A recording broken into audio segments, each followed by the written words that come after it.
For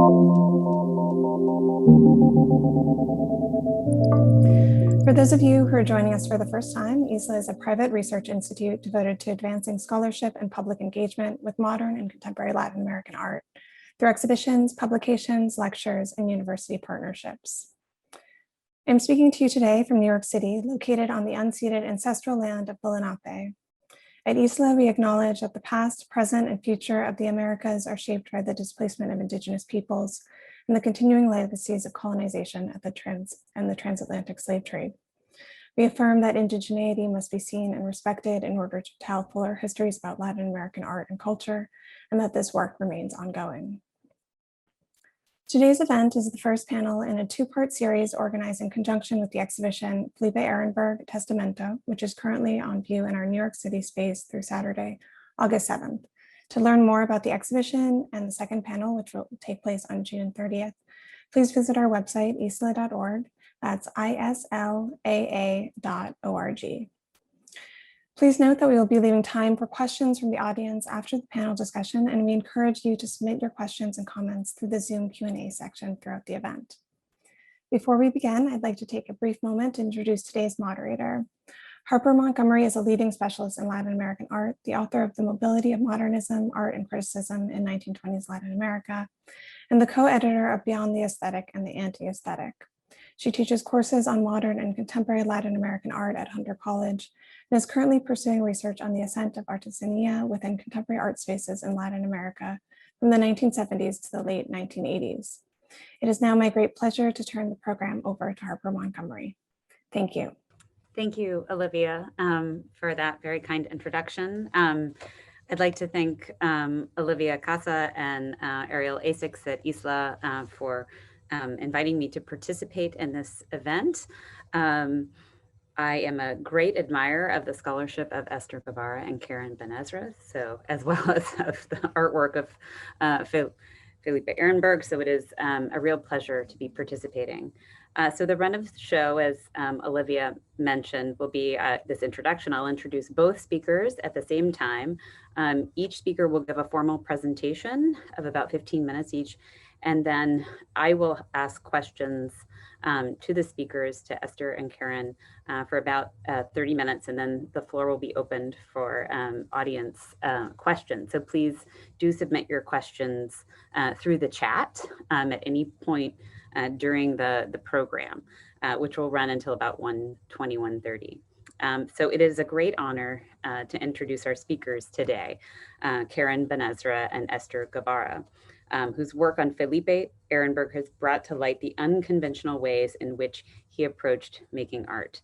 They will speak about Ehrenberg's relationship with pop and conceptualism and how he stretched and challenged the conventions of these categories.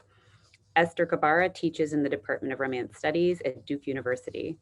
All of her work has forced major changes to how we understand the relationship between literary and visual culture in modern and contemporary Latin America and the Latinx United States. In projects on the 1920s and on the 1960s and 70s, Gabara has brought to light new bodies of unknown material, productively broadening what has heretofore been understood as art to include photography from the archives, images of advertising, and popular iconography from printed material, and other items that fundamentally enrich the narrative of cultural production in the global South. Gabara's 2018 exhibition, Pop America, which appeared at the Nasher, the Block, and the McNay Art Museums, won the Sotheby's Prize for Curatorial Innovation. And today she'll speak to us about Ehrenberg's role in this groundbreaking research on pop by Latin American and Latinx artists. Karen Benezra holds a professorship in art and theory at Leuphana University of Lüneburg. She is a specialist in Latin American literature, visual art, and critical and psychoanalytic theory. And she's an editor of the interdisciplinary journal, Art Margins.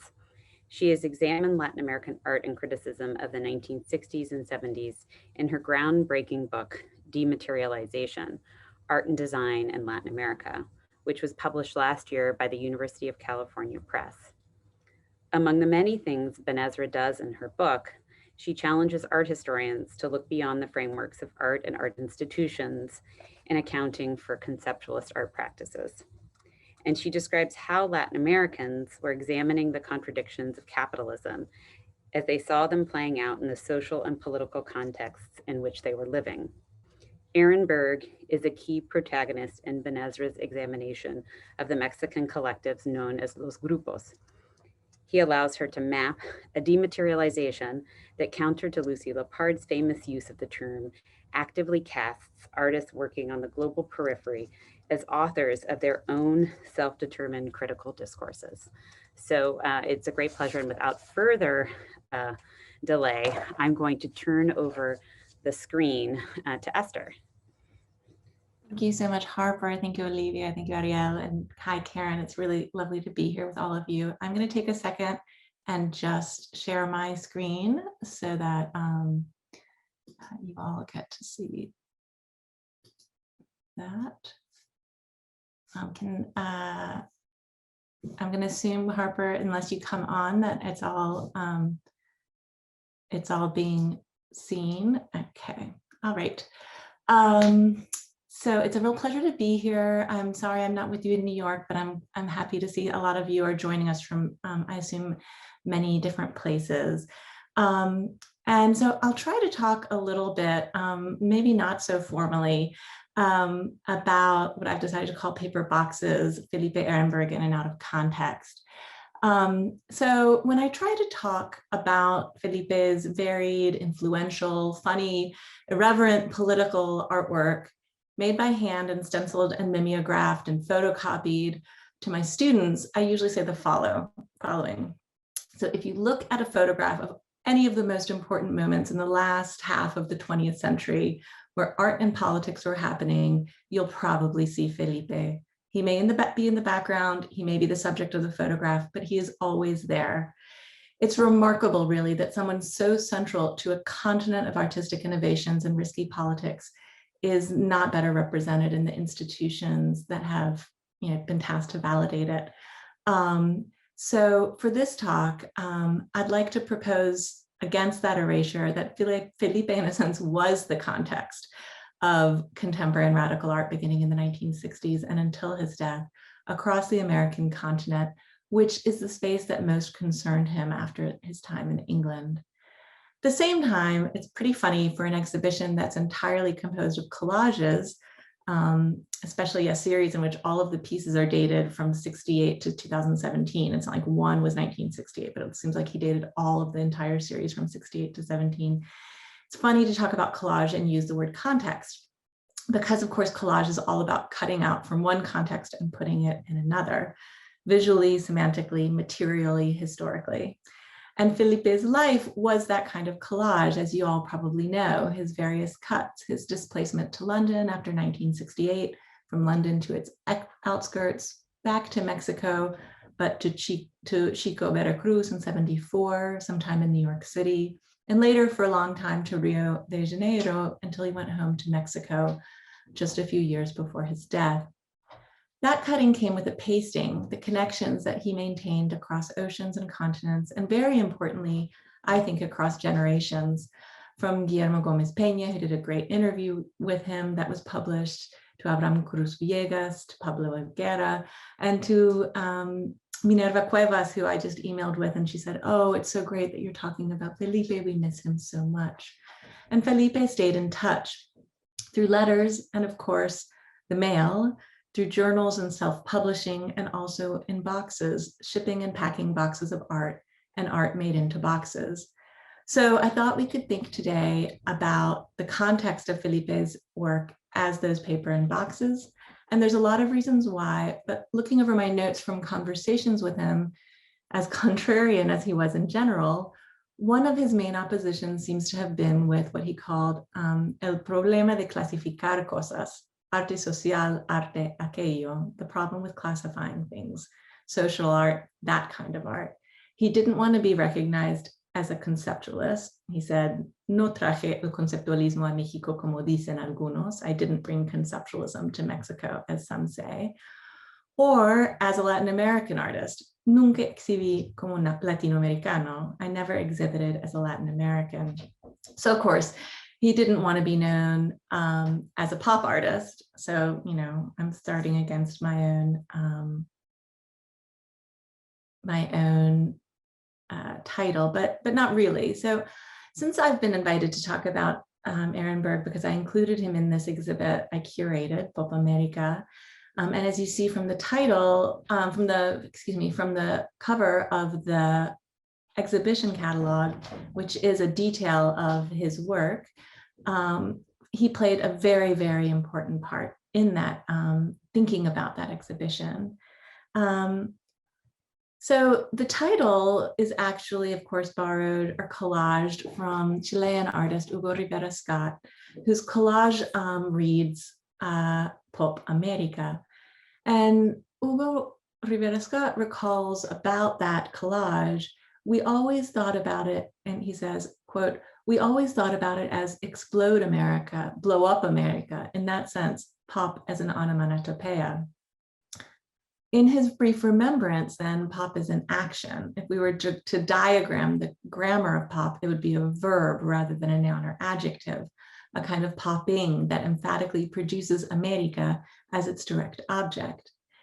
In the exhibition, Popping America was enacted through a range of aesthetic experiments, the familiar media of rectangular paintings and sculptures, posters, assemblages, performances, and even language-based conceptual interventions.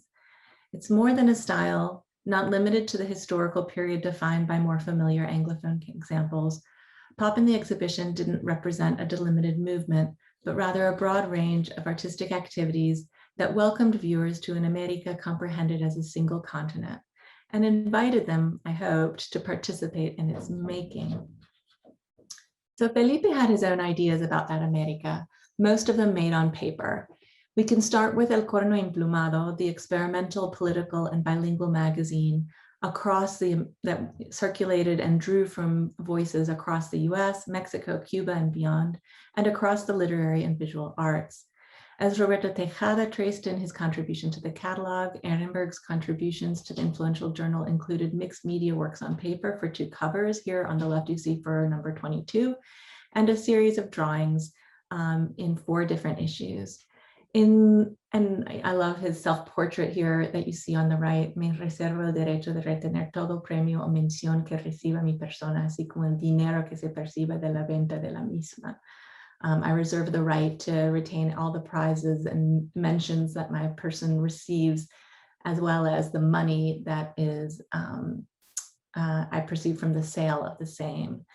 Now, what's interesting also in conversation with me, Ehrenberg said he considered newspapers, journals, como si fueran batallas de la humanidad. So they were battles of humanity in those pages on that paper. More explicitly here, and this wasn't in the exhibition, but I thought relevant to the idea of America, I want to build out a little bit from what was actually in the show. He shared his thoughts about the country that claimed the name of America, and also a kind of celebration of the same poetry that Octavio Paz spelled it out in his famous passages of El Laberinto de la Soledad, on the poetic voice of the people as they sing the various sounds and uses of chingar.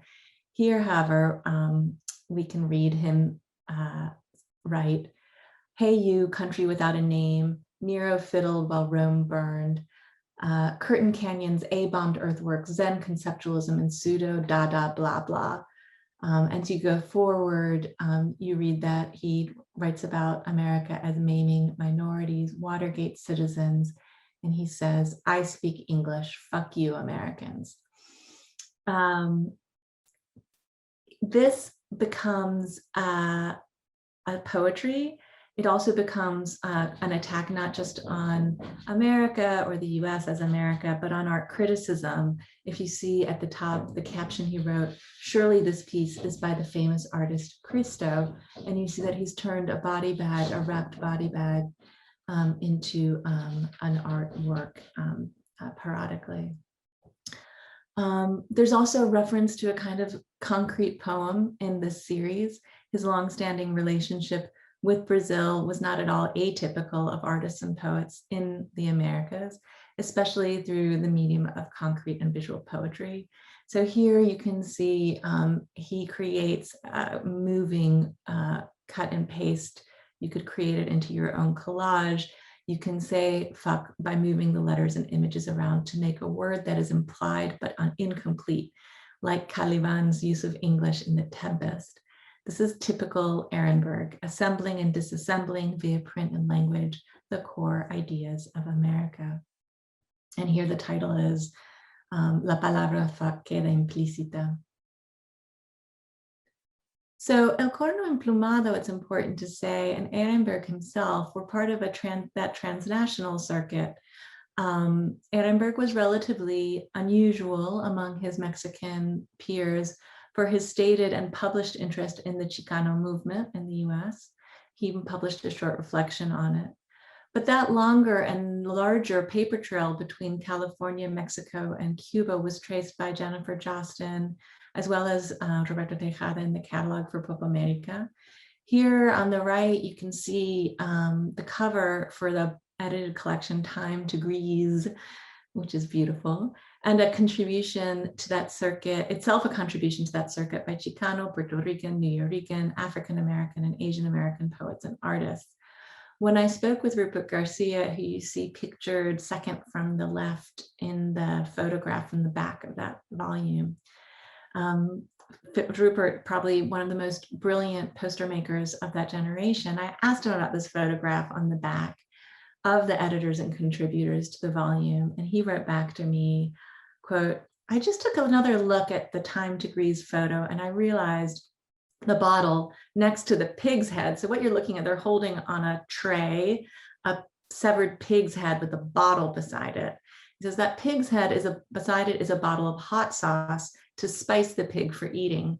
So in a way, the photo shoot was like a performance. We gathered for a promo shoot based on the idea of, quote, it's time for us domestic third world cultural workers to feast on the oppressor, symbolized by the pig, who of course is the word for the police among people of color, especially in the US. So that assembling is very Felipe Ehrenberg, irreverent, fun, delicious, spicy, all about works on paper, and fundamentally a roast of the police and a certain vision of the blue wall that still exists today to claim its own and speak for America. And these kinds of connections were really, really important to Pop America. Here I'd like to show a work that I'd hoped to include, but was in the exhibition, which was I was unable to do, unfortunately, which bridges kind of paper and box. This is acrylic and stamps on wood. And you see again a confrontation with the myth and claim to the American dream carved down and truncated. It's not Give Me Liberty, as it's been often incorrectly titled. It's Give Me Libert, the Y is cut off, with stamps that reference commercial and mass-produced. In uneven lines, though, also emphasizing the handmade, and I'll talk more about that a little bit. And the curator, Marta Ramos Izquierdo, writes about the regime of Díaz Ordaz between 1964 and 1970, and how it used media censorship, its intent to have neoliberal economic policies, that in addition to the massacre in Tlatelolco in 1968, led to him to pack his boxes and go to England. So there's a lot more to say about these boxes. But I'd like to say that it's important to think about how artists think about getting their art to where it needs to be, right? Artists think a lot about packing up their boxes and packing their art into boxes.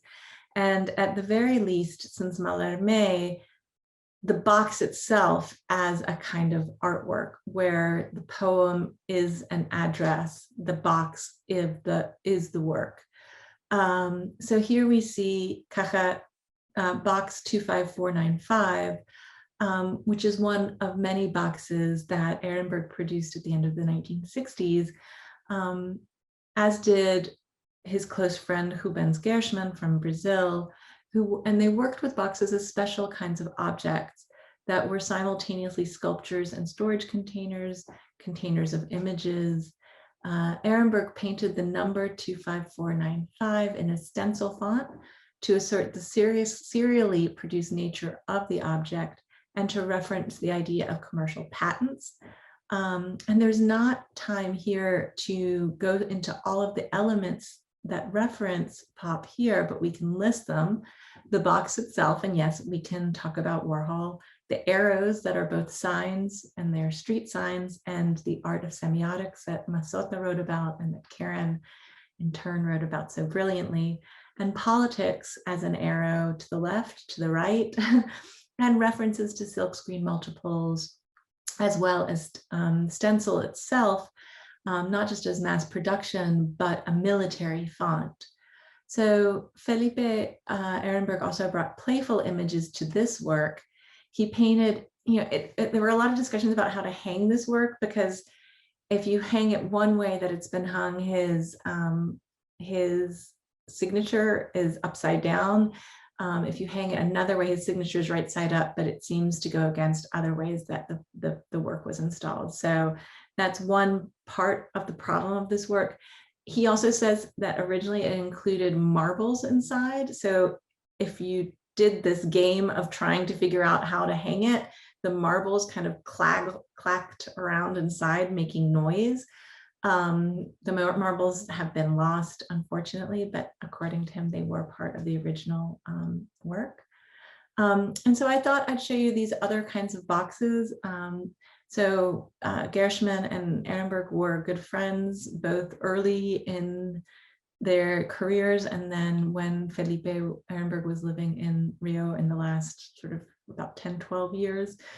This is Ehrenberg's origin box, Caixa de Origem from '66. And also very famously, this much more broadly seen boxes that you see in the album cover for Tropicalia o Panis et Circenses that Gershman designed for Gilberto Gil, Caetano Veloso, Tonze, Os Mutantes, and Gal Costa. And finally, moving to the end, I think, of my time, is another work that I'd really hoped to include in the exhibition, but my friend Pilar Garcia very intelligently included in her fabulous exhibition on the Salón Independiente, so it couldn't travel.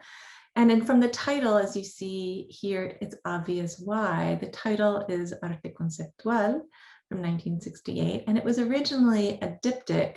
So those two pieces have been split apart now, but I wanted you to see them together. And this very large box, take a look at just how large it is, includes many of the same formal elements I just listed as pop in a work about and called conceptual. And this was a major thread in the exhibition, the fascinating intersection between two movements that art history had kind of since then pitted against one another, that we see in the work of Felipe Ehrenberg, but also Nicolas Garcia-Uriburu, Gershman, and even figures as established as Antonio Gies and Cildo Meirelles. Now, it's not a reduction of them to a pop style, but hopefully a correction to how we think about pop working in the American continent.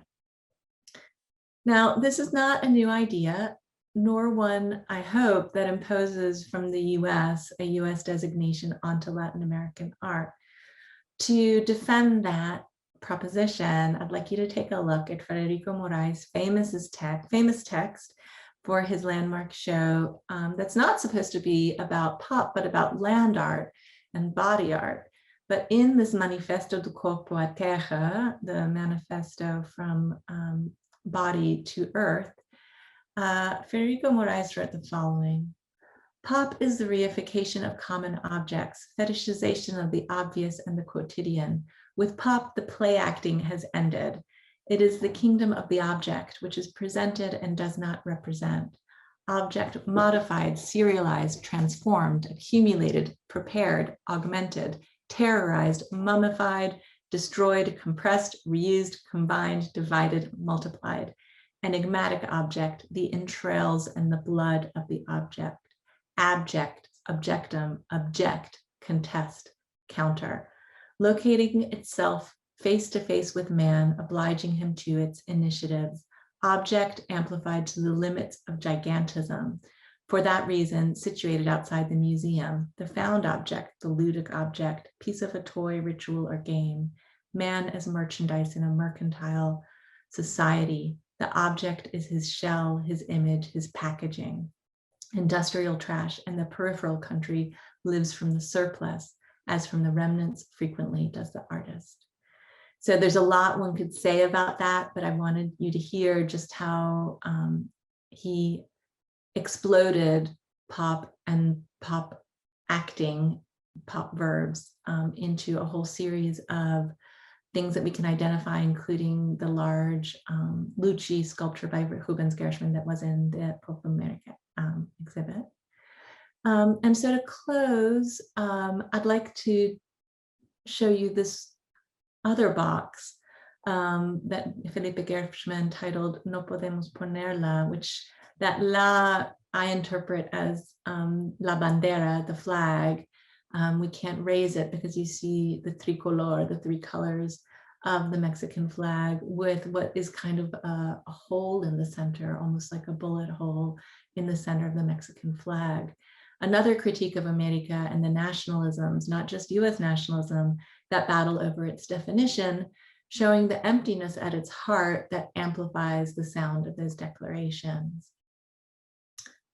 And at the same time, I'd like to share this image that Ariel kindly sent me of the altar to Felipe after his passing, which shows his connection to complex and diverse Mexico in which he lived, and the other popular or popular that also appeared in his work and his work with all kinds of different papers, dyes, and that I hope we also at least were able to reference in the exhibition, where cultura popular comes and echoes another side of pop art. And I was very happy to see the catalog of the exhibit included in all of the different kind of layered and collaged elements of the altar. So I'll stop there. Hello. I guess I will share my screen. Just give me one moment.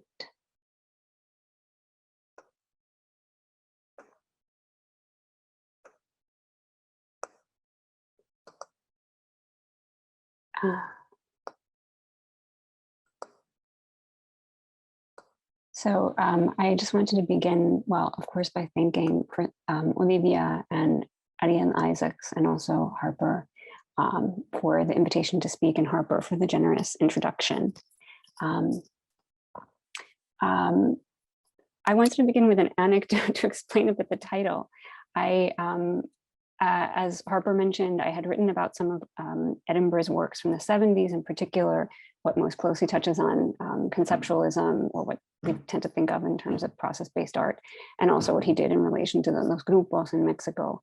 But I had thought of initially thinking about this question of didacticism, thanks to a colleague of mine, whom I'll talk about in a bit, whose work on didactic art, Sven Spieke, always starts me thinking about Edinburgh's work, in part because for a number of years while I was doing this research and writing and rewriting these different pieces on his work and on the groups, my colleague Sven would email me occasionally asking me about who would be a good example of didacticism in Mexico or in Latin America. And I think I never gave him the adequate answer, which would have been, I think, Edinburgh.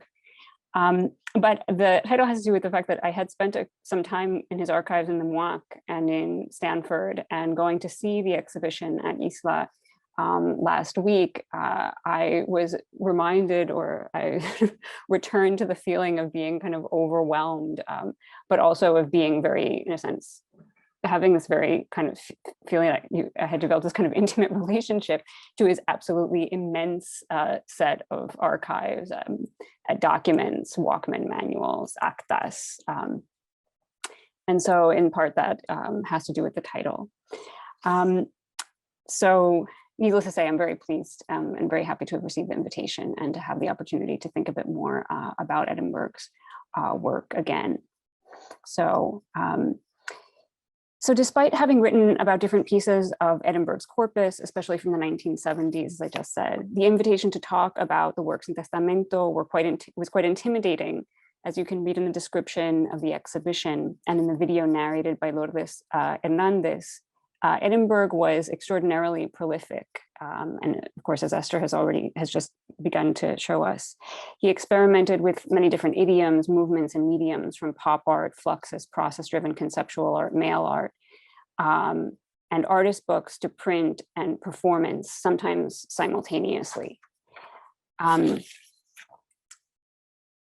As implied by their collective title, the assemblages in Testamento bear witness both to the extraordinary variety and also to the repetition and recursiveness of styles and techniques in his oeuvre. They display an irreverent humor and pathos, and at the same time, they reflect self-consciously on avant-garde and neo-avant-garde gestures and idioms. The assemblages in Testamento redouble and reassemble the Dada-esque juxtaposition of found text, oftentimes recounting events of political and social violence, with shocking mass cultural images, at the same time that they configure a Duchampian forest of symbols, like the diagonal dotted lines of diagrams and arrows, whose simultaneously deictic nature and decontextualization alternately draw attention to their meaninglessness. I think this is an example. Alternately draw attention to their meaninglessness and invite the viewer to speculate on the ciphered world of meaning they purportedly indicate. Extending the comparison,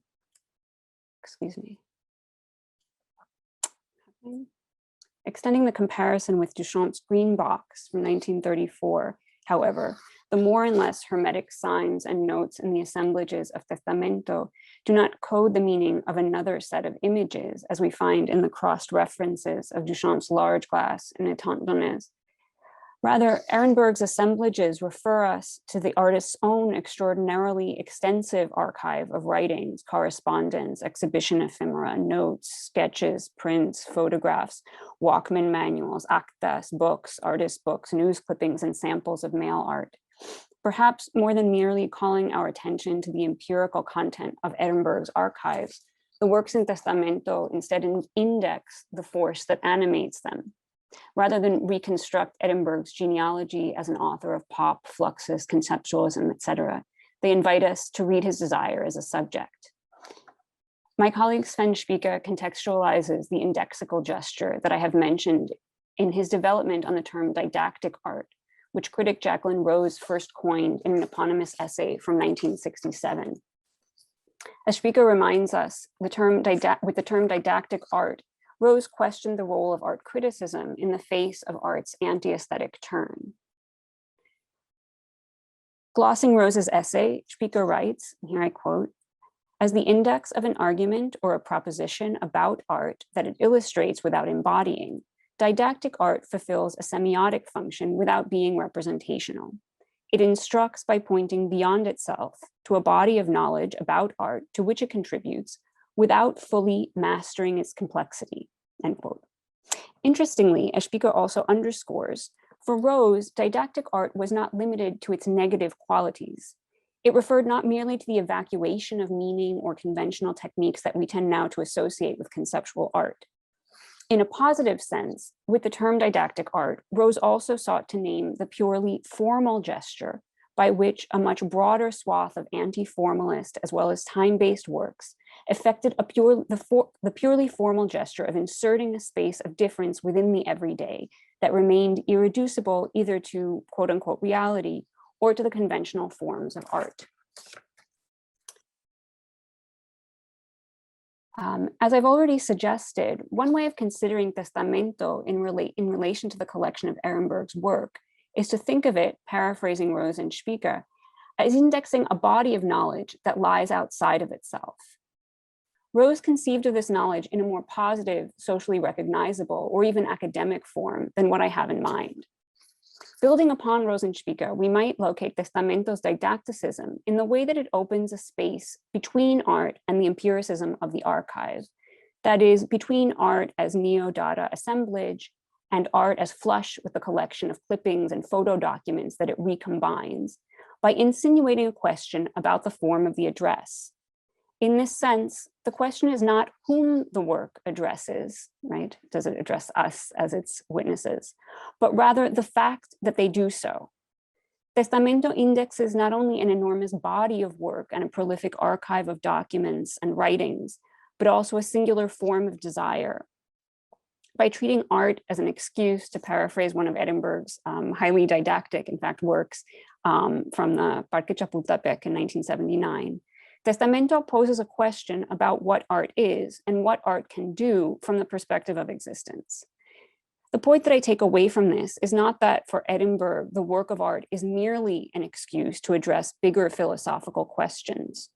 Rather, what makes his work notable is the way in which it allows existential and ethical political questions emerging from the material of psychic and social life to question the limitations and possibilities for art after modernism. What I find striking about Ehrenberg's work and writings is the way that they mobilize a very keen sense of self-reflexivity against itself. In other words, they pose the question, what is art? Not only through the citation of other avant-gardist styles or gestures, which they do, but by posing that same question in the service of, or insofar as it is determined by a psychic or political problem external to art. Ehrenberg says as much in a short text titled In Search of a Model for Life, in which he recounts the experience of the grupos apropos an exhibition aptly but unfortunately titled De los grupos los individuos, held at the Museo Carrillo Gil in Mexico City in 1985. So in Ehrenberg's words, he writes in this text annexed to the catalog of 1985, beyond these artists' undeniable contribution to the visual arts, what will endure as their greatest achievement are the steps that they were able to take towards the collectivization of artistic practice, end quote. He would go on to add that what the group sought through the collectivization of art was, in his words, a model for life, whose project formed part of, and here I quote again, the accumulated inventory of collectively developed concepts that span the ejido, the cojots, and cooperatives of production and distribution, and that underlie universal concerns about education, culture, and social welfare, end quote.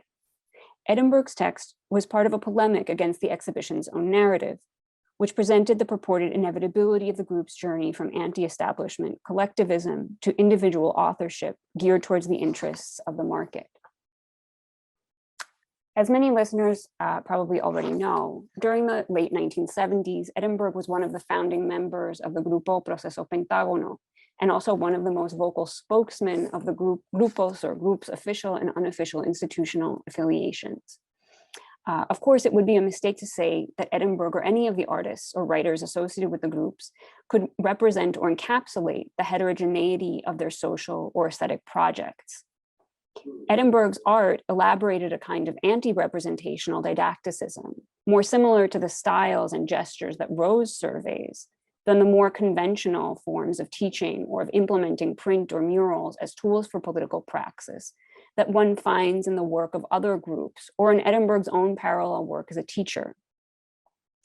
It is also the case that, together with the availability of his archives, his skill and dexterity in a number of different but also recognizable styles and mediums have contributed to the legibility of his work within the categories of post-60s art, although at the same time that these works tend to skew those categories.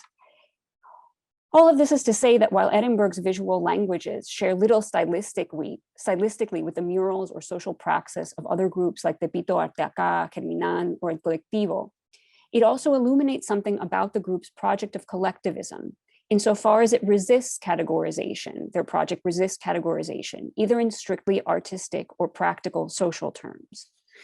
Rose's notion of didacticism invites us to consider the extent to which, rather than standing opposed to the more activist stance of other groups, Ehrenberg's typically process-driven works might instead open a formal space within the group's social praxis, in which collectivism becomes a space of aesthetic transformation.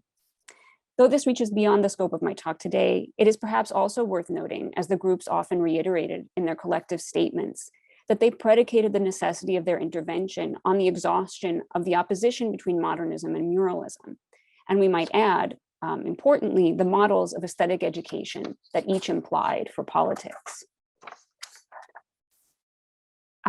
So I'd like to turn my attention now to a series of works that Ehrenberg undertook as part of an earlier collective, the Polygon Workshop at El Polígono, apropos of the London dustman strike in late 1970 and early 1971. And there's a little arrow pointing to this. This is the one corner of his, one corner of one of the assemblages that I'm going to talk about. This is the garbage, related to the garbage walks. As I will try to show, these works illustrate the kind of formal gesture by which Rose characterizes didactic art, at the same time that makes politics, the strike, the impetus for the reflection of these works on the fate and function of immaterial art. So what began as a series of garbage walks plotted around the garbage piles and their empty outlines in the neighborhood of Islington in London in October 1970, culminated in the 16mm color film titled La Poubelle, It's a Sort of Disease, that same year, as well as two time-based performance and exhibition pieces. The first titled Street Works at the London New Arts Gallery, held in December 1970, and the second held at the Ziggy Kraus Gallery in February 1971, titled Seventh Day Chicken. This is a photo from the Seventh Day Chicken gallery. Each component of this series of works flirted with the indistinction between garbage and the found objects and chance encounters that the works comprehended. Workshop members described Seventh Day Chicken as, quote unquote, an investigation into the garbage amassed during the dustman's strike, and an attempt to, quote in their words, demystify the creative act through the collaboration with visitors. The collaboration in turn consisted of an invitation in the form of a sign hung in the gallery for the spectator to buy his or her time with the artists. In the exhibition at Streetworks the previous December, workshop members alternated 8-hour shifts. They measured the time of the shift through the amount of refuse that each accumulated and demarcated on the gallery floor with the same chalk circles that they had drawn on the streets of Islington during the garbage strike. Together, they not only questioned the organicity and authorship of the work, but also pointed didactically, as it were, to a question alternately about the use value of the artwork and the productivity of process-based art and immaterial work, more broadly speaking. By juxtaposing the size, smell, and look of garbage with the conceptually driven nature of the work, and the garbage workers' strike, the work stoppage, with the artist's intellectual, unwaged, and perhaps unsolicited work in the gallery, the exhibitions underscored a series of questions about the aesthetic at stake in art's anti-aesthetic turn and the place of art within the social division of labor. As I have tried to argue elsewhere, while La Poubelle participates in this kind of self-reflexive exercise, it frames its query slightly differently. The film, which is about 16 minutes long, was shot and edited by Serge Hausdorff and Richard Kahn, both occasional members of the Polygon Workshop. And it presents a montage of found footage and at the same time interspersed with a documentation with footage of the garbage piles, presumably in Islington, accumulated during the strike. The footage is accompanied by a scripted dialogue in off between Ehrenberg and fellow workshop member Richard Kriesche, the Austrian artist. At one moment, Ehrenberg contemplates the failure of the strike at an aesthetic and ideological level. As he observes with respect to the end of the strike, the accumulation of garbage on the streets has failed to elicit the kind of shock that the artist expected it to produce. And here are his words in their script. People became used to the garbage's presence. This presence became obsessive because the garbage grew. They accepted the problem, complained at the growth of it, but the garbage never did become the trampoline for people to attack somebody. In very few instances on our route, the personal level, did anybody ever mention the garbage thing issue, the crisis? When coming in a bus, I overheard a lady comment on the headline, "The strike is ended," and she really meant that the physical size of the garbage would diminish, not that a settlement had been reached or whatever. I apologize for reading that for him. I don't have the video at my disposal, the film. The problem they discover is that the presence of garbage does not help to illuminate the question of class struggle. It does not help us or the residents of Islington to see the organization of social labor brought into question by the strike. Rather, Krisha suggests, the garbage signifies insofar as it ciphers, in their words, a taboo by simultaneously indexing and hiding the communal act of garbage disposal. Throughout this series of works, garbage functions as a displacement and reversal of immaterial art. Its intractable presence and unsavory aesthetic qualities render palpable something, the inherently social form of production, that is not only by definition intangible, but that is also rendered invisible and unthinkable under capitalism.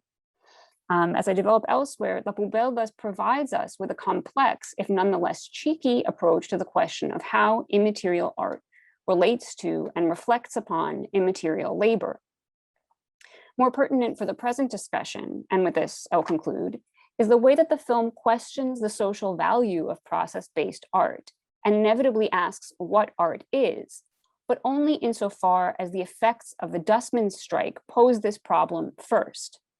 The lesson here is not how art thinks about itself in the era of its dematerialization, nor how it represents social contradiction, but rather how necessarily singular social conflicts pose a question about the role of aesthetics in social transformation. La Poubelle offers itself as the space for this reflection. As I've tried to suggest here and in the section of my book related to some of this material, Ehrenberg helps us to think the stakes of art's didactic or anti-aesthetic turn, thanks in part to the way in which he saw the question of defining art as one dictated by a field of knowledge outside of itself, in psychic and in the case of La Poubelle, social and political life. In this sense, it is not the triumphant self-overcoming of artistic form that makes immaterial art significant, but rather the aesthetic potentials or failures of garbage in the context of a specific historical political conjuncture that do this, that allow for this, that open the space for this reflection. At the same time, we find time and again in his works and writings a space for aesthetic reflection that distinguishes the practice of the archive or of the collective production of art from itself. I understand that space and that tension between a conventional and an indexical understanding of didactics as what his work leaves for us. Thank you. Thank you, Karen and Esther, for those fantastic talks. So if Karen and Esther, you all will both turn your screens on and your video and your sound, we can engage. I'm going to ask you a couple of questions and then to get a conversation started. And then I am also going to urge those of you who are watching to submit your questions into the chat. So please also submit questions for Esther and Karen. First of all, thank you for those fascinating talks. You've given me so much, and I'm sure our viewers so much to think about in terms of how Ehrenberg raises almost too many questions to think about, right? Certainly too many to think about in the next 20 to 30 minutes, but how his questioning of the conventions of art really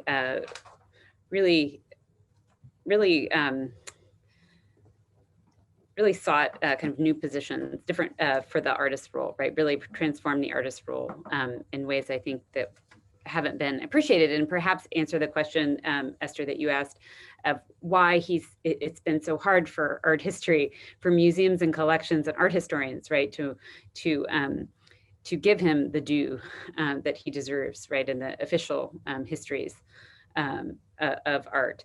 But let me begin with a question about both of your kind of your research history and your process. You both have different types of intimacy with Ehrenberg, right, through the archives or through, it sounds like, an extended personal correspondence that Esther, you held with him while you were working on your Pop America show. Can you talk a little bit about your initial interest in him and how the research developed? What, your first encounters, what sparked your interest in his work, and how it developed over the course of your developing relationship with him as a scholar. Either of you can go first. You want to go first, Karen? Or? Oh, okay. Yes, I don't think my answer is as interesting. I hadn't begun with the intention of writing about Edinburgh. So I think some just choices aside in terms of how one presents material, I think what became clear is that he, aside from being quite prolific, especially as a writer, as a kind of, as you say, like artist theorist, very much fulfilling the role, that comes to, that becomes essential for explaining, right, anti-aesthetic art in the 1960s going forward. That he also was he was prolific in many different senses. He participated very, very actively, in the coalition, the Frente that the Grupos formed and so forth. And we could have, reperformed the actas from one of their meetings. They're deliriously long and detailed. So this is all to say that I hadn't set out with the intention of writing about Edinburgh or making him the spokesman for this movement. In part, this came about because he had written so much. I think it also came about because, though he hasn't gotten the official due, being a sort of an artist who was so technically skilled in sort of different mediums and so astutely plugged in and kind of creative with respect to the languages that were being, that were all around him in the 1960s and 70s. It is a bit easier to work with his material than the still undiscoverable archives of many of the artists that were around him in Mexico, especially in the groups movement. But I think the more interesting maybe answer from a conceptual standpoint is that what drew me to him, in addition to the volume of his work, was the fact that he seemed to say something that I had sensed in the writings and the declarations, in the works, in the institutional endeavors of the grupos, which is that there was a groupiness to them. In other words, that the most important thing about the groups is that they were groups. So the sense of panic that I had going into his archive, a similar sense of panic, dealing with the extraordinary volume and heterogeneity of the other groups, works and their sort of heterogeneity is the best word for it. The number of collectives that came in and out of focus, that formed, that dissolved, that exhibited, and so forth over a long period of time. And that he had a sense that what was most important here was the collective. And he also had a sense, and this comes through in one of the pieces that he and the Proceso Pentágono penned for this, for the exhibit where they showed one of the slides, they showed the 1929 Proceso, right? Marking the 50th anniversary of the PRI, where they say the salon was named something like the first and only annual salon of experimentation. And it was sponsored by the INBA and the National Institute of Fine Arts. And where they say this isn't about experimentation. So there's always a kind of gesture, and Felipe Ehrenberg say, I don't make social art, I'm not a Latin American, I don't make Latin American art, I am a Latin American. So that's always present, but I think that what's interesting is that he over and over again kind of was able to articulate a sense that what was important in the groups was their collectivism. Their collectivism wasn't reducible merely to a form of social praxis or direct intervention that had somehow overcome the problems of modernism, but rather that their collectivism was this space for aesthetic reflection. And he, of course, maneuvered, he worked in both of these ambits. He, made this extraordinary kind of quantity of works on paper. You have the sense in his archives that for every text message you send, he made a print every day. And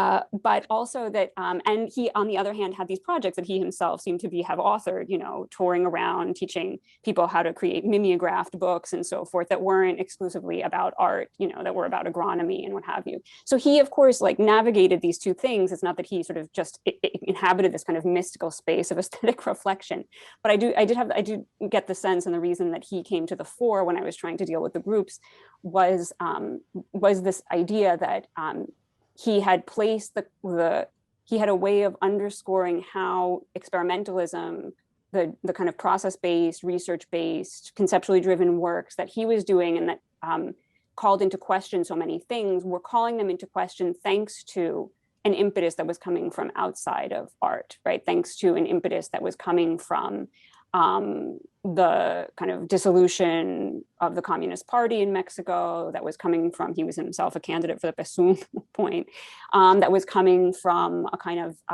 a radical rethinking of kind of social organization in light of what was going on, and that you know, experimental art not only, in a sense, couldn't be reduced to its experimentalism, right?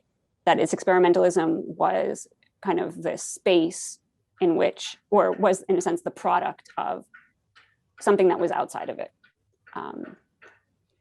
Yeah, no, that's fascinating, super fascinating. Because I think there are two things that you said. I mean, you said a lot of things that interested me, but there were two things that really struck me.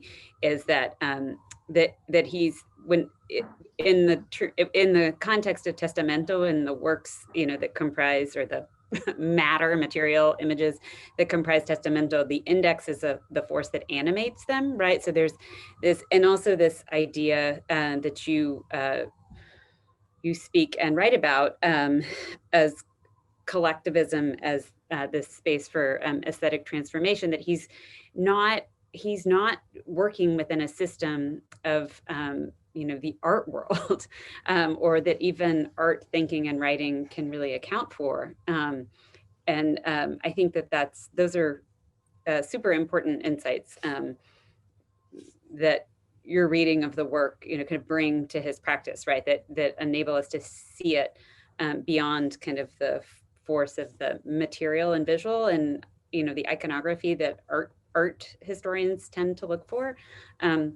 So Esther. Yeah, I mean, I was trying to think of how to answer this question.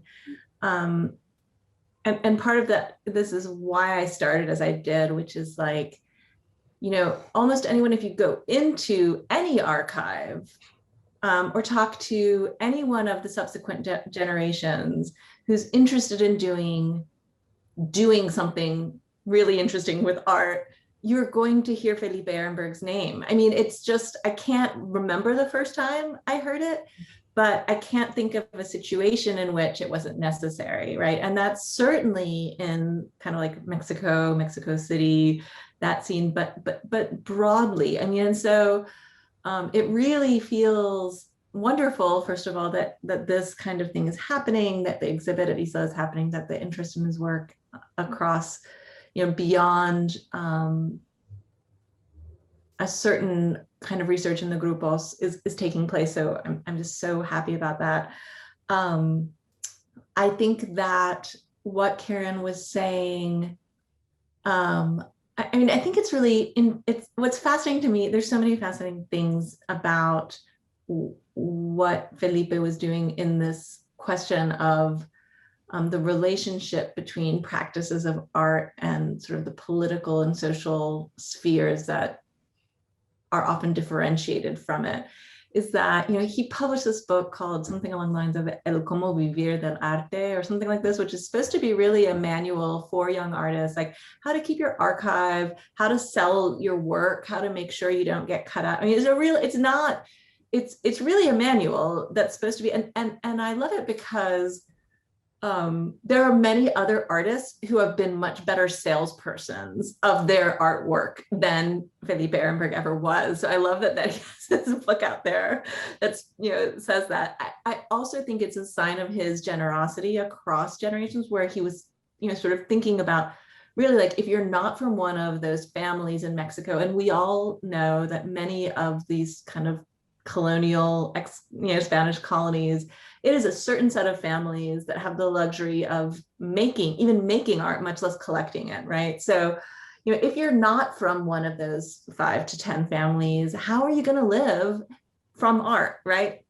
Let me see if I can give some ideas. So there is, and that intersects in a much more prosaic way that maybe I'm prone to than what Karen was saying, that there is this sense that, like, living from art, like that's really hard to do. and everything outside of art actually keeps imposing itself on those of us who actually have to make a living from art and who cannot imagine life, another way of putting it, you know, without making art, right? Because under those conditions, unless you are wealthy, then you have to make a living, right? And so there's a way of kind of that reiteration of that, como se vive, right? How do you live? How does one live, right? From art and of art, you know, the preposition in Spanish is much more flexible than the prepositions we have in English, right? So, I mean, there's a way in which this very pragmatic language also embeds, I think, a lot of the questions that Karen was articulating. I wish I had spent more time with Felipe over the years. I had an extraordinarily long conversation with him that a lot of those quotes came from. We had some emails. He was very concerned when he returned from Brazil about his life. And that's when I was able to talk with him. He also, when I was working on this exhibit, I was very interested in these networks, right? In these personal relationships, in that social and affective connections that brought these artists together. And so he and Rubens Gershman shared that. And so some of the ways in which I was kind of plugging in and learning from, talking about Felipe Ehrenberg was about these two artists. And Gershman similarly, very, very important in the period.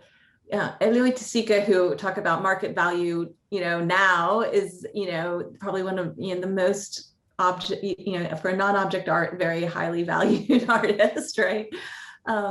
Gershman thought, Tesica thought Gershman was the guy, the artist of his generation, right? Really. And when I started working on this show, even people in Brazil were like, really, Gershman? Why are you so interested in Gershman? I mean, so again, they shared this, this sense of like, these people were, and Felipe lived much longer, fortunately. So we were able to have, this further, and I think Felipe is, well, I won't say that. So I was noticing in the question that I think questions, which I love that I got two questions, we got two questions about Felipe's life and collaboration with Marta Leon, who is even more someone who, she's probably not on this, but hola Marta, she is a fantastic artist about who I've written elsewhere, who did, warrants another exhibition of this sort. Marta Leon was his partner. They moved together from Mexico to London. For those of you who don't know the story, they had two children at the time. She has done a huge amount of work on of printmaking, of poster, of socially based projects. So yeah, again, if you open through Felipe, you get access to a whole network of incredible artists of his generation. Marta and he split up, and she's had a fantastic set of practices and fascinating life stories since then. But you also have Guillermo Gomez Peña, did this fantastic interview with him. He is an artist who folds back what I mentioned about the Chicano movement and what it would mean to undo the national art history of Mexico, right? And then you have, all these other artists of other generations. So again, I can't, he is the context, right? That gives us access to all of that. I hope that's a helpful answer. Oh yeah, no, that's fascinating. Maybe we should turn then to the questions in the chat. We have 3 questions. Esther, you answered, well, let's start with Madeline Turner's question about collectivity. You answered partly, but I'll begin with that and then I'll work through the others. So Madeline Turner has asked both Karen and Esther, both of you, to respond to this issue of collectivity. So speaking about collectivity, she writes, I'm interested to hear both of your thoughts on Ehrenberg's collaboration with Marta Leon and how it impacted his later work, so the impact specifically. Karen, do you have, well, yeah, either of you. I mean, if you have more thoughts, Esther or Karen, do you have you can say you have no response. That's a perfectly fine thing to say. I haven't studied I mean, really only in catalogs. I've only really seen his work juxtaposed with Marta Leon's. So I don't know much of what to say about how it impacted the work after they left the UK, or after he left the UK. And one thing that maybe we can think about too, and I find this really fascinating, is so this question of archive, right? So Mexican feminist artists have been so crucial to the very idea and creation of artists. And of course, you know, Mónica Mayer is someone I'm thinking of, and Mónica has created an incredible archive, but she's also been responsible for kind of organizing other artists' archives. But Marta León was in many ways the carer of and made a major exhibition of another fantastic and important Mexican artist who tragically, Ulises Carrión, which was in, I'm going to get the dates wrong, in the, I'm not going to, there's a 2-volume set that Marta León created, one dedicated to books, artist books, and another dedicated to Ulises Carrión. And she curated a very important show of his work in Mexico in the, let's call it the 90s. Long before the Reina Sofia did this exhibition recently. And so I think that what I'm trying to say with that is, in response to the 2 questions, it was Madeline who asked about Marta León, and Sofia also asked about Marta. I haven't spent the time in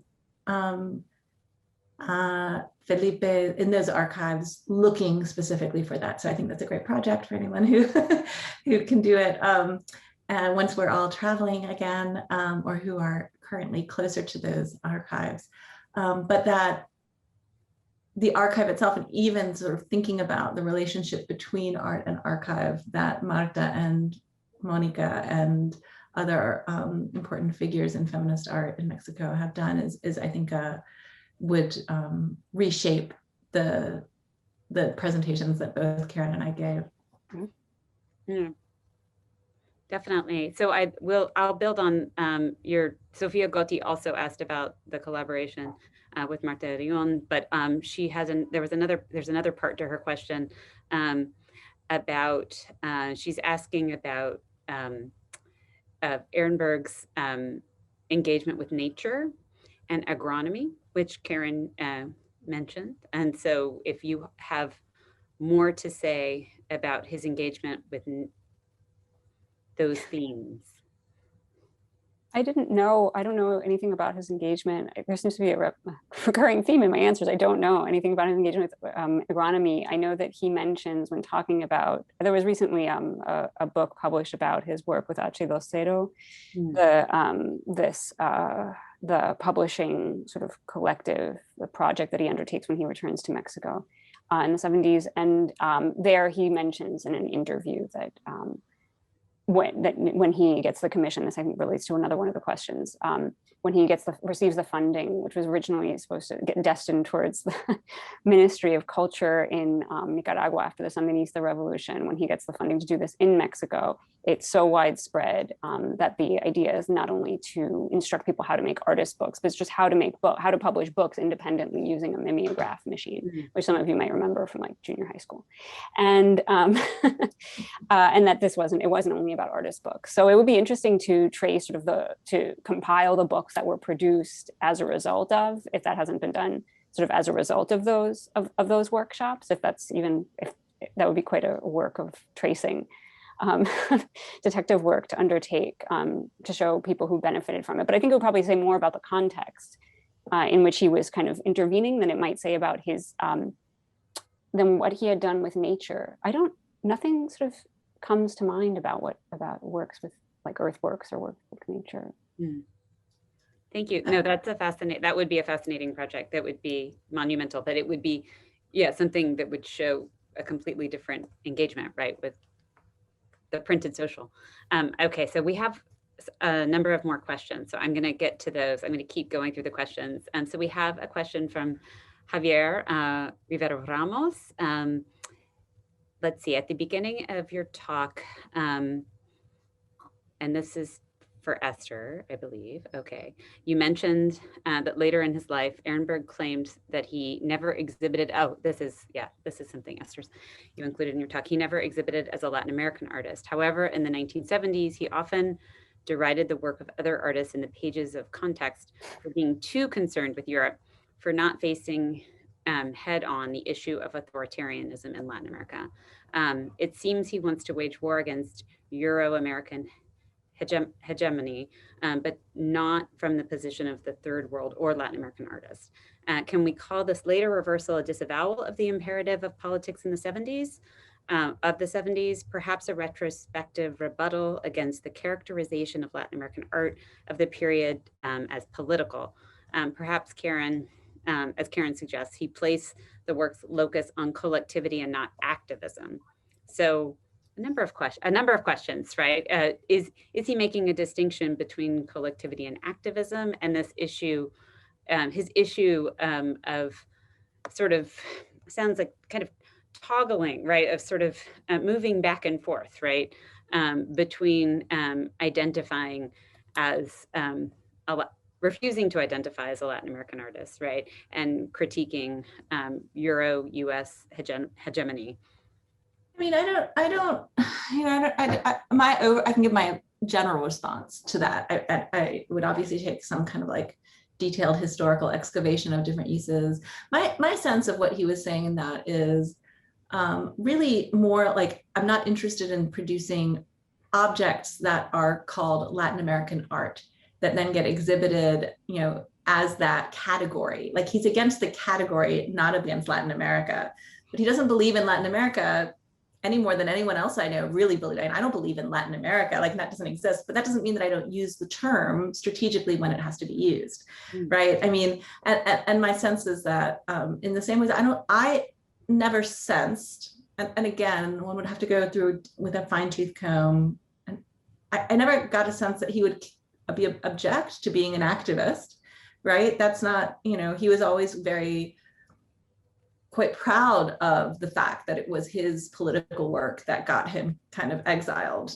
from Mexico, right? But that this was a signal of his genuine engagement with what I guess Jay would call activism. I don't think it was a rejection of that. I do think that it's, you know, this idea that one gets packaged or boxed up into something called Latin American art, that is what he was rejecting more than anything else.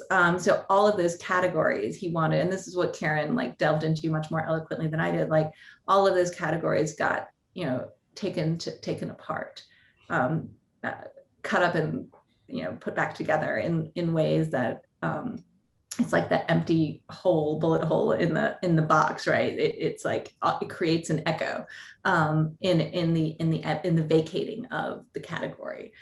So that's how I understood it, more than some kind of, you know, the problem with, and this is a bigger answer than, and somebody's probably gonna ask me to defend it, but I think that this concept of the avant-garde, of being an avant-gardist is so difficult because it requires this kind of purity, right? And Felipe Ehrenberg was not a pure anything. And so I think that he was really interested in undoing those categories as much of the avant-garde as anything else. So yeah, I don't think he's rejecting an earlier political activism as much as he's continually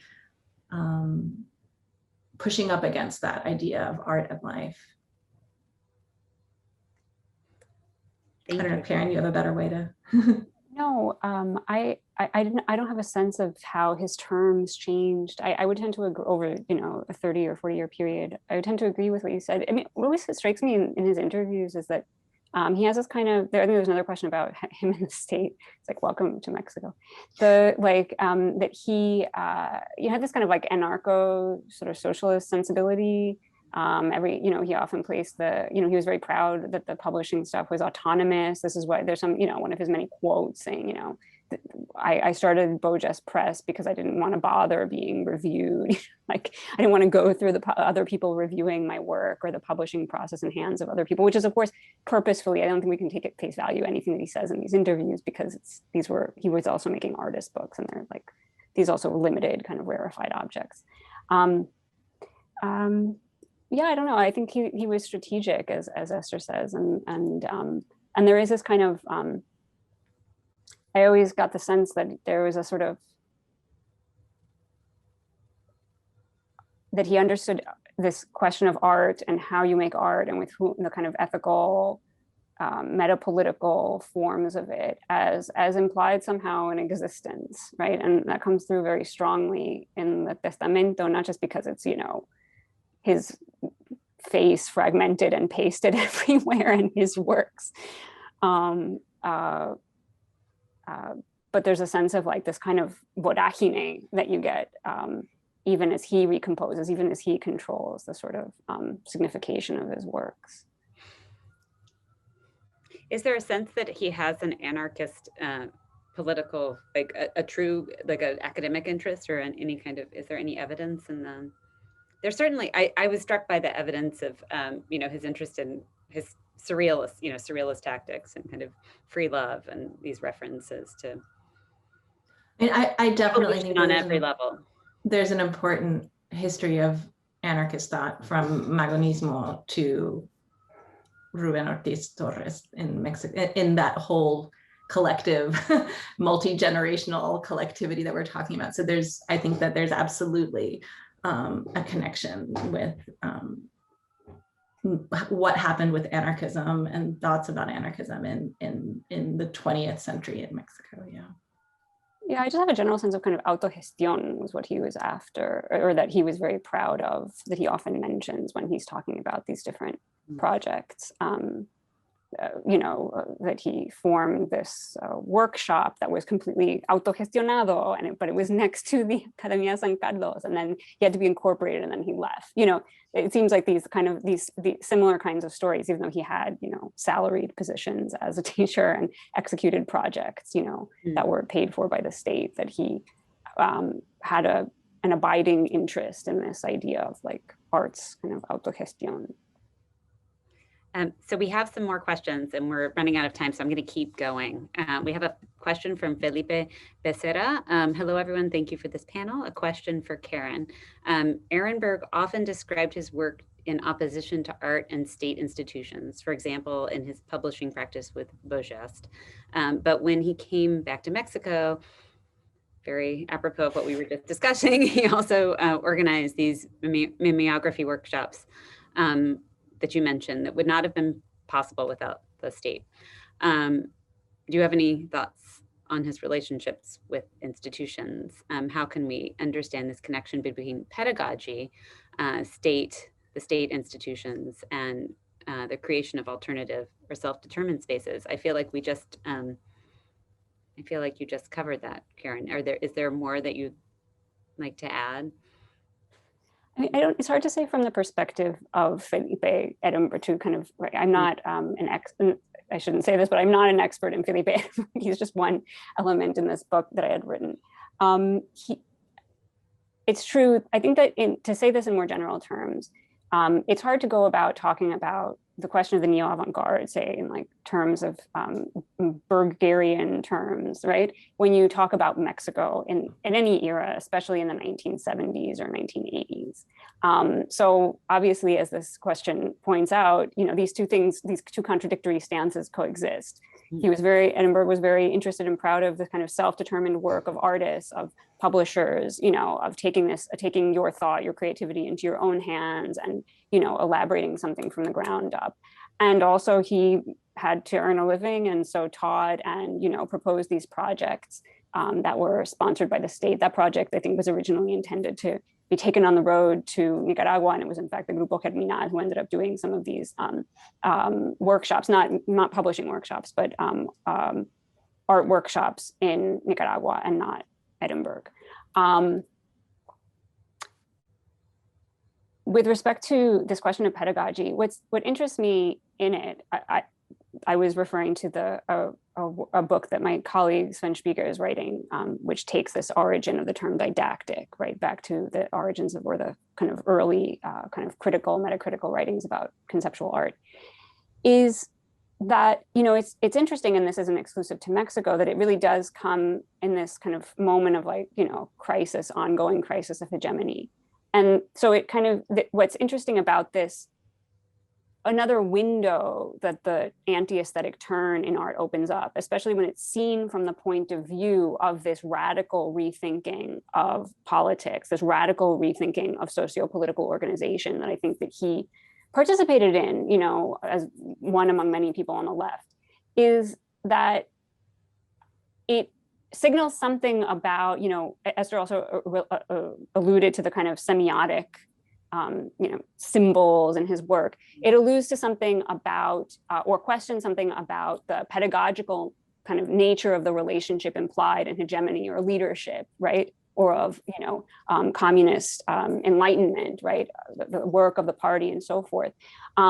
Not necessarily in an exclusive way. Many theorists and artists were thinking or working on this same problem. I think that it's just another way of thinking about how art, especially experimental anti-formalist art, relates to politics, right? Not just in the way that it thematizes politics, not just in the way that it somehow evokes the kind of, you know, a problem in the unrepresentability of something that's so cataclysmic, you know, that somehow print or anti-formalist gestures seem the best when suited to it. It also kind of plugs in at the level of, you know, doing and showing, right? As if this problem of practice and theory can kind of be staged, you know, seen on this other stage of showing and doing that, you know, Ehrenberg, like that, you know, artists seem to have special access to when they incorporate the semiotic language that was also circulating in design, you know, and mass cultural images at the time. So I don't know, it seemed like a fecund area. And when I had started with this anecdote, it was really, it was just, it reminded me going back to works or rediscovering works that I hadn't paid enough attention to before, that this was, Ehrenberg had many interesting ways of responding to this question that my colleague would sometimes occasionally email me with, of like, what should I, where is the didactic art in Mexico? Or what do you think about that? Thank you. I have two more, actually three more questions that I want us to get to before we end. So Camila Maroja has asked, I wonder if you could both talk about Ehrenberg's involvement with MUCA especially, or Mexican institutions more generally, if there's any, you know, if you have any more to say. That's a good question. I mean, MUCA in general, I think there's research to be done on that I'm sure that there's people in the current articulation of MUC who could share more. I don't have an answer, Camila, sorry, but it's great to see. Can I just say that in terms of collectivity, I'm loving all of the friends that I'm seeing ask questions in this, and I think that's also a signal of the kind of work this is, that it generates this social. And obviously ISLAA is our host, is our party giver, but I think that this is wonderful to see these, but I don't have an answer. I don't know, Karen, do you have an answer about the archive and his connection with MUCA? How MUCA figures in his archive? Wait, sorry, I didn't look at the question. His involvement, or any involvement or relationship to MUCA. Well, I mean, I just know the things that I think everybody has seen if you look at the little anecdotes, it's almost as if like the Stations of the Cross, when people narrate the life of the group's movement. I mean, in the sense that Elena Escobedo, the sculptor who was the curator or the director of MUCA, I should remember which one, in the 70s is what urged them to kind of come together and submit these proposals for the 10th Paris Youth Biennial. And then when Anke Kallenberg, who I think Camila has been working on, organizes it and paints their Latin Americanness in Latin American origin in a certain way, you know, Ehrenberg prints the like expediente, whatever his response is, all the redacted documents that went into the organization of that exhibition with like the kind of this kind of like noir pop cover. So that's the extent of what I know. I mean, the MUCA was really important. The MUCA was important in the sense that Elena Escobedo that it gave them a kind of institutional space, and that is very much institutional origins of this neo-avant-garde anti-institutional story. And at the same time, the MUCA was interesting, and I'm sure you and other listeners already know this, as a host for some of the exhibitions coming out of the CAIC, like the, what is it, like Arte Conceptual frente al Problema Latinoamericano. Exactly. Right. And I remember in an interview that Cristina Ijar, you know, published with the, she published this book with interviews of the different groups members with the Proceso Pentágono, not with Ehrenberg, but with Carlos Fink, Amezcua, et cetera, where they, I forget who exactly, but one of them remarks upon how important those exhibitions that were hosted at the MUCA for kind of like sparking or mobilizing or legitimating this kind of more conceptually driven vocabulary, which was also in the works in those shows highly politicized, or very willing to make reference in kind of new ways to the political repression that was very in the fore at the moment, just happening in the moment. So Claudia Kellerman asks, Esther, towards the end of his life, Gershman's work became much more commercial. Were Ehrenberg and Gershman still in touch then, or connected? That was where I stopped. I said, I don't think I'll say that about the end. I think personally they were still in touch, although the extent to which that is true, I haven't confirmed. I mean, my sense from Gershman's daughters, who are still involved with his institute, is that they maintained a friendly relationship. But I haven't gone to see sort of documents of those, like letters and things of the sort. When I spoke with, and in fact, Gershman's daughters were very eager to sort of, before they knew I was in touch with Felipe, wanted to kind of share his contact, and he was very emphatic about what an important role Gershman had, that relationship had. For him. So I agree that there was a shift in Gershman's work toward the end of his life, though. Yeah. But we have friends. We all have, that collectivity is important, and long-standing relationships are important. Yeah, the relationship between their work that you've is very interesting. I think it's worth it. It's a constellation that's, probably could grow, and is definitely worth more thought on my part, for sure. So Roberto Tejada asks a speculative question. Ehrenberg is so much of a moment, even if the much deserved attention seems belated. I wonder what you would underscore about Ehrenberg's anti-categorical work that has something to say about art practice and art history in the present. So this is a nice final question. I'm shocked that Roberto Tejada would ask a speculative question. It's such a good one, and it's very hard to answer uncynically, and yet at the same time, I would like to not be cynical about the response to it. I think, as I think about Karen, do you have a faster question? Because I think cynicism, obviously the cynicism is like, the artist passes away and suddenly there's this like, market frenzy. And I hope that's not the case. It may be the case with the market, but then why are we all here? Because we're not only about that. I don't know. Yeah, it's hard to answer. I'm like more naive about the market related things. And he is so much of, I think Harper and I were chatting the other day, he's so much a man of the 20th century, right? Like it never abandons, it makes it a kind of fecund work to go back to and re-examine in light of all these different movements, in light of all the sociocultural context, in light of the different initiatives that he was undergoing, was that he always maintains this very keen, very kind of creative, very like a chispa, like very sharp sense of kind of self-reflexivity in the work, usually in the form of a reverence.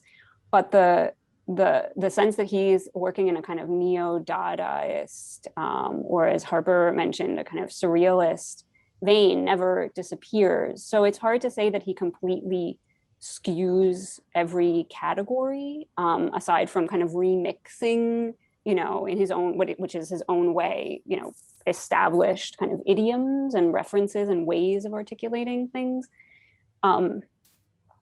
So I don't know if he completely destroys categories. I think that it's interesting, or what I find interesting is the way that it reshapes the significance of that self-reflexivity. I think that what is it that art can do in light of, or as insofar as something outside of art lets us see it. What does art do? What does art show us? What does it allow us to see with respect to his own psychic life, with respect to socio-political conflict, right? That it can do thanks to this kind of anti-aesthetic, thanks to the kind of liberties that he's able to take because of the moment that he's working in. So I don't know if he undoes categories, but I think he kind of shifts the perspective from which those categories become productive for thinking about the sort of period of art in which I think we're still in, which is this kind of conceptual, post-conceptual period.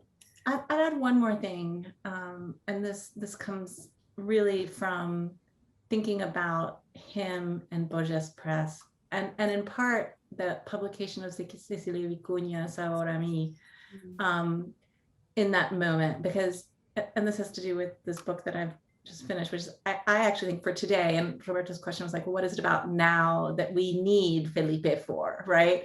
And I think that what he gives us, and other people too, in that moment when, God, I wish I could quote Vicuña properly. It's something like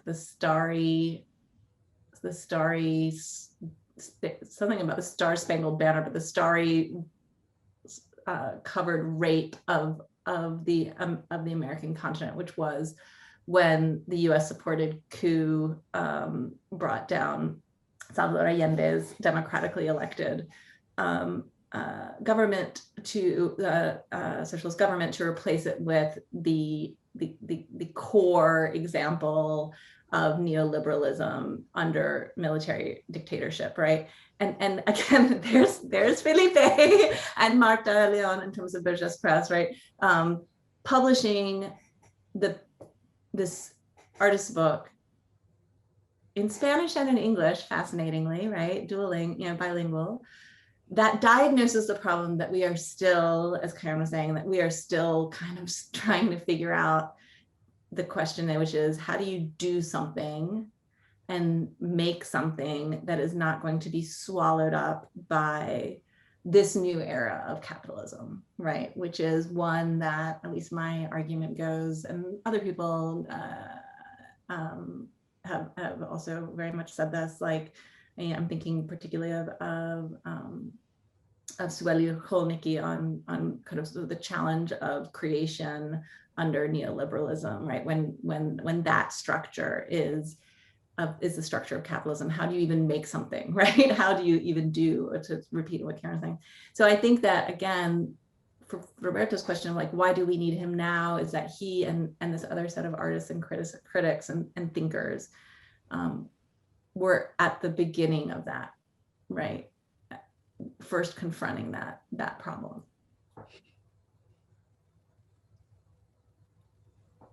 I think that's a beautiful way to end. We're past our time, and I hate to end this conversation. I could do this all afternoon, but this has been a real honor to witness and to participate in. So Esther and Karen, thank you, and thank you, ISLAA. Thank you, Olivia and Ariel, and have a good afternoon or evening or morning, wherever you happen to be. All right. Thank you so much, Harper. Thank you everyone for joining and sharing your questions and your time. Yes, ditto. Thank you so much.